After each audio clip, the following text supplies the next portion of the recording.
కార్లలో ఉన్నాయి. ఎవరు కార్లలో? మీ కార్లలో లేవా? మీ కార్లలో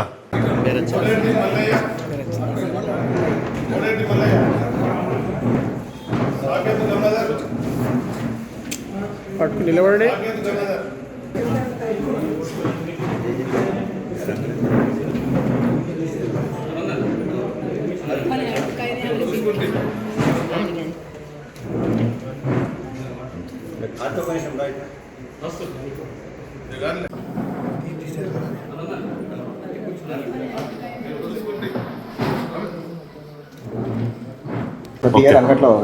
ఎవ్రీ ఇయర్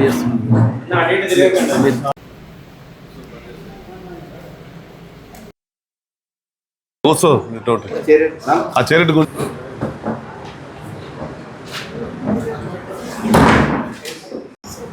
పత్రిక, ఎలక్ట్రానిక్ మీడియా, ఫోటోగ్రాఫ్ అందరికీ నమస్కారాలు.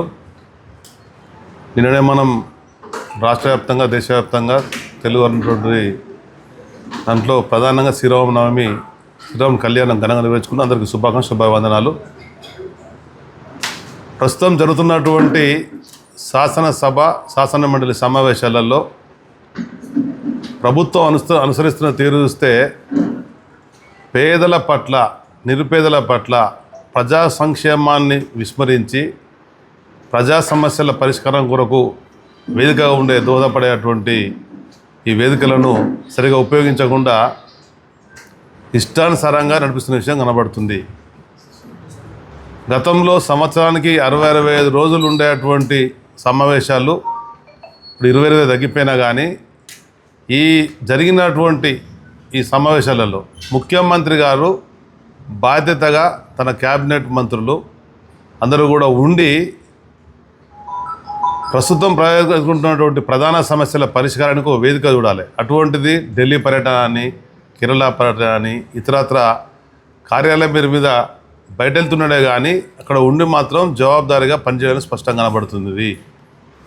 అందుకే బీఆర్ఎస్ పార్టీ వివిధ రూపాలలో ప్రధానంగా అమరవీరుల స్తూపం దగ్గర ప్రతిరోజు రాష్ట్రంలో ఎదుర్కొంటున్నటువంటి ప్రజల సమస్యలు, ప్రభుత్వం ఇచ్చినటువంటి హామీల వైఫల్యాలను, విస్మరించినటువంటి వాటిని వివిధ ప్రదర్శనల ద్వారా ప్రభుత్వం దృష్టి తీసుకెళ్ళినా కానీ వాటి పరిష్కారం కొరకు మాత్రం ఇంతవరకు ప్రయత్నం చేయడం లేదు. విద్యార్థుల ఫీజు రియంబర్స్మెంట్ దాదాపు 7,500 కోట్ల రూపాయలు చెల్లించాల్సిన అవసరం ఉన్నది. ఈ విద్యా సంవత్సరం జరిగితే 10,000 కోట్ల పైగా రాష్ట్ర ప్రభుత్వం చెల్లించాలి. దాన్ని ఎక్కడ కూడా బడ్జెట్లో కానీ అదేవిధంగా గవర్నర్ ప్రసంగంలో మాట్లాడిన మా పాపన పోలేదు. రైతులకు ఎకరాకు 15,000 రూపాయలు ఇస్తున్న మాటకు అనుగుణంగా 2 పంటలు కాదు 3 పంటలు అని చెప్పని ఈ 28 నెలల కాంగ్రెస్ పాలనలో 6 పంటలకు ఇవ్వాల్సినటువంటి రైతు బంధును కేవలం 3 పంటలకు ఇవ్వడం జరిగింది. అంటే 3 పంటలు ఎగ్గొట్టినటువంటి కాంగ్రెస్ ప్రభుత్వం స్పష్టంగా కనబడుతున్నది. ముఖ్యమంత్రి గారిని గతంలో పీసీపేట ఉన్నప్పుడు ఈ రైతు బంధు మీరు ఇవ్వరని చెప్పని బీఆర్ఎస్ పార్టీ ఆరోపిస్తున్నది ఏంది అని అంటే, మేమన్నా హౌలగాలమా, దివానగాలమా, మాకు తెలియలేదా, రైతుల పట్ల మాకు కమిట్మెంట్ లేదా అని మాట్లాడినటువంటిది ఇలా స్పష్టంగా కనబడుతుంది. ఆ మాటలే ఇవాళ వాస్తవం అనిపిస్తున్నాయి. అంటే తెలివి లేని ప్రభుత్వంగా, మనసు లేని ప్రభుత్వంగా ఈ కాంగ్రెస్ ప్రభుత్వం స్పష్టంగా కనబడుతున్నది. రైతులకు ఇస్తున్నటువంటి బోనస్ ఇవ్వడం లేదు, రైతులకు పెంచుతున్నటువంటి మద్దతు ధర పెంచలేదు. అంటే ఈ విధంగా రైతాంగ వ్యతిరేక ప్రభుత్వంగా కాంగ్రెస్ ప్రభుత్వం ఇలా కనబడుతున్నది. అదేవిధంగా పేదలకు ఇస్తున్నటువంటి పింఛన్ల విషయంలో 2,000 రూపాయల పింఛన్ 4,000 పెంచుతున్నారు. ఇంతవరకు ఊసెత్తలేదు. దానికి తోడుగా 6 గ్యారెంటీల పేరు మీద ఆనాడు ప్రామిసరీ నోట్ రాసిచ్చి 100 రోజులలో పూర్తి చేస్తున్నటువంటి 2,000 రూపాయలు ప్రతి మహిళకి ఇస్తున్నటువంటిది 18 ఏళ్ళు పైబడ్డ వాళ్ళు అందరూ కూడా అది ఇంతవరకు మొదలుపెట్టలే. ఏ ఒక్కరికి కూడా చిన్నలు ఇవ్వలేదు. నిరుద్యోగ భృతి అన్నారు, సంవత్సరం 2 లక్షల ఉద్యోగాలని చెప్పన్నారు. ఈ విధంగా ఇవన్నీ చెప్పిన వాటిని ప్రస్తుతం ప్రజలుకున్నటువంటి గ్యాస్ కొరతను కూడా మాట్లాడితే చెప్పే మాట ఒక తీరుగా ఉన్నాయి, అక్కడ గ్యాస్ పంపిన ఒక తీరుగా ఉంది. అంటే ప్రతి విషయంలో రాష్ట్ర ప్రభుత్వం ఘోరంగా వైఫల్యం చెందింది. 3 బడ్జెట్లు ప్రవేశపెట్టిన సందర్భంగా కామారెడ్డి బీసీ డిక్లరేషన్లో చెప్పినటువంటిది ప్రతి సంవత్సరం 20,000 కోట్లు ఖర్చు పెడతాం బీసీలకు అని చెప్పన్నారు. అంటే ఈ 3 బడ్జెట్లలో 60,000 కోట్లు పెట్టవలసిన అవసరం ఉండే. కానీ మొదటి బడ్జెట్లో 9,000 కోట్లు, రెండో బడ్జెట్లో 11,000 కోట్లు, ఇప్పుడు 13,000 కోట్లు పెట్టినా కానీ 2 ఏళ్లలో ఖర్చు పెట్టింది కేవలం 5,000 కోట్లు మాత్రమే. 9 ఏళ్ల పరిపాలనలో 43,000 కోట్లు ఖర్చు పెట్టింది బీసీల కొరకు అని చెప్పని. అంతకు మిన్నగా చేస్తానని మాట ఇచ్చి 2 ఏళ్లలో పెట్టిందంటే సంవత్సరానికి 2,000 చొప్పున. అంటే ఈ విధంగా ఈ ప్రభుత్వ పనితీరు ఉన్నది. చేతి వృత్తులన్నీ కూడా చతికిలా పడ్డాయి. కుల వృత్తులన్నీ కూడా ఇక కనబడే పరిస్థితి లేదు, కనుమరే విధంగా ఉన్నది. అంటే చేతి వృత్తుల వాళ్ళు, కుల వృత్తుల వాళ్ళు, ఇటు చేనేత కార్మికులు ఆత్మహత్యలకు పాల్పడుతున్నారు, వస్త్ర పరిశ్రమలో ఉన్నటువంటి వాళ్ళు ఆత్మహత్యలకు పాల్పడుతున్నారు. చివరికి విశ్వబ్రహ్మాండంలో ఉండేటువంటి ఎవరైతే స్వర్ణకారులు ఉంటారో వాళ్ళు కూడా ఆత్మహత్యలకు పాల్పడే పరిస్థితి పడ్డది. వేరే రాష్ట్రాలలో, వెస్ట్ బెంగాల్లో కానీ ఇతర ప్రాంతాలలో వచ్చేటువంటి ఆ ఉత్పత్తుల వల్ల, అక్కడి స్వర్ణకారుల వల్ల ఇక్కడ వీళ్ళకి చేతిలో పని లేకుండా పోయినటువంటి పరిస్థితి. అంటే ఈ విధంగా రాష్ట్రంలో ఎదుర్కొంటున్నటువంటి ప్రధాన సమస్యలు, దానికి తోడుగా ఉద్యోగస్తులు సేవలు అందించి వాళ్ళ యొక్క ఫండ్స్ వస్తాయని చెప్పి, రిటైర్మెంట్ ఫండ్స్ వస్తాయని చెప్పని భావిస్తే ఆ యొక్క రిటైర్మెంట్ అయినటువంటి వాళ్ళకి కూడా డబ్బులు ఇవ్వడం, చివరి కోర్టు ఆదేశాలు ఇస్తే ఇలా ఫైల్ కదే పరిస్థితున్నది. మొట్టమొదటి గవర్నర్ ప్రసంగంలో చెప్పినటువంటిది, ముఖ్యమంత్రి గారు సంతకం పెట్టినటువంటి తొలిది ఈ సంబంధించినటువంటి అంశాలని చెప్పని.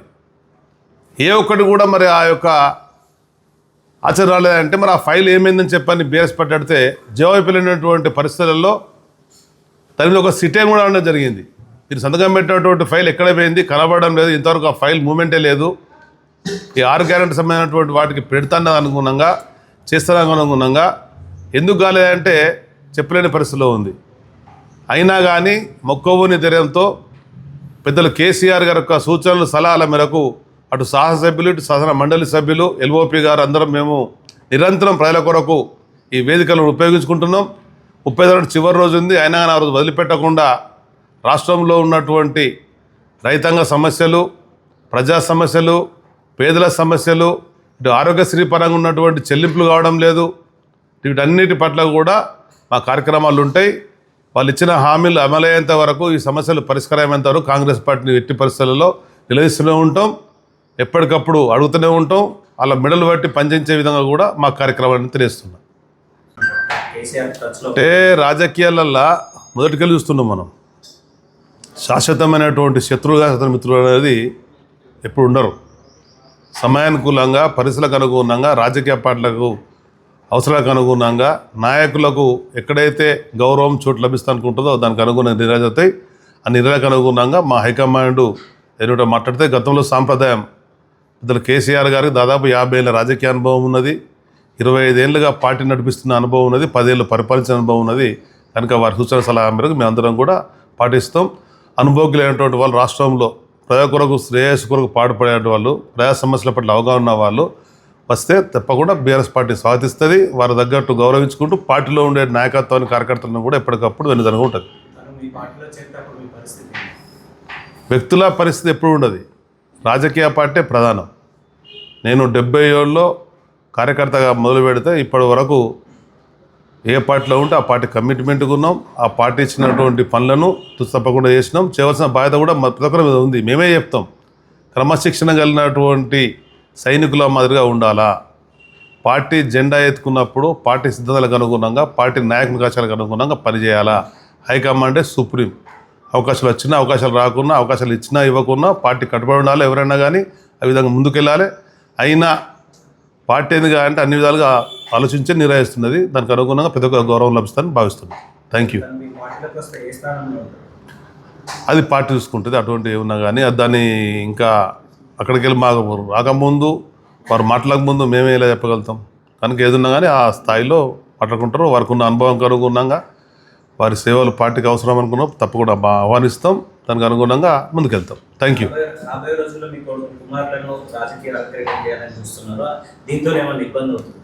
లేలే, అట్లా వ్యక్తుల పరంగా ఎప్పుడు ఉండదు.